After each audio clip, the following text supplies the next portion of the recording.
selection the same as evolution is the question.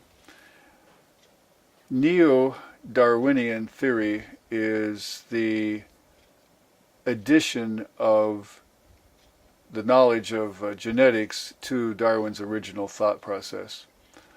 And so it is claimed that mutations occur and then nature selects from those mutations which things are beneficial and therefore cause improvement in the organism. But there are so many problems with this.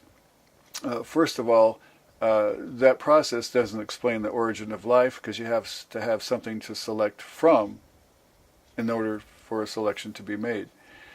The other thing is that the great majority of mutations are either neutral or deleterious to the organism. Another problem is that most of those mutations fall into what Kimura, an evolutionary scientist, describes as a no-selection zone, where those mutations are not even retained by the subsequent organism.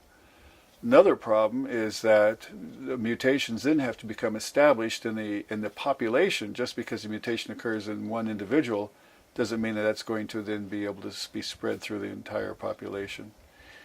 These are multiple problems, but getting back to the main question here is that the use of the term natural selection implies that there is power in the environment to choose what organisms are going to thrive and survive. But the real way that this should be looked at is using a phrase called the capacity to fill. And by that, Dr. Randy Guglielza came up with this better understanding, in that God placed a wide range of genes into the genome of the animals and the plants, so that they would have the ability to thrive in the various environments and the various ecological niches that developed in the post-flood world. And that through sexual reproduction and shuffling of genes, various combinations of physical characteristics would be present in the offspring of these animals.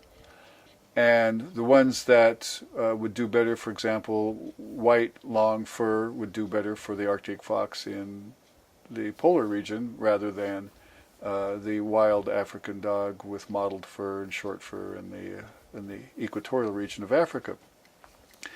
But this occurs through loss of information by the shuffling of genes, so that when the offspring only have white long fur, they don't have the genes for short fur or for dark fur. And so it's the opposite direction in which natural selection, or programmed capacity to fill, actually occurs. And it's through this loss of information that we have speciation occur.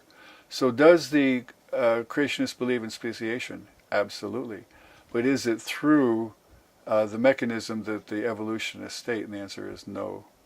It's through the loss of information by the shuffling of genes, migration, isolation of animals and plants, not through mutations adding information, starting from a small gene pool, ending up with a large gene pool. It's just the opposite, starting with a large gene pool and then loss of information and speciation occurring in that fashion.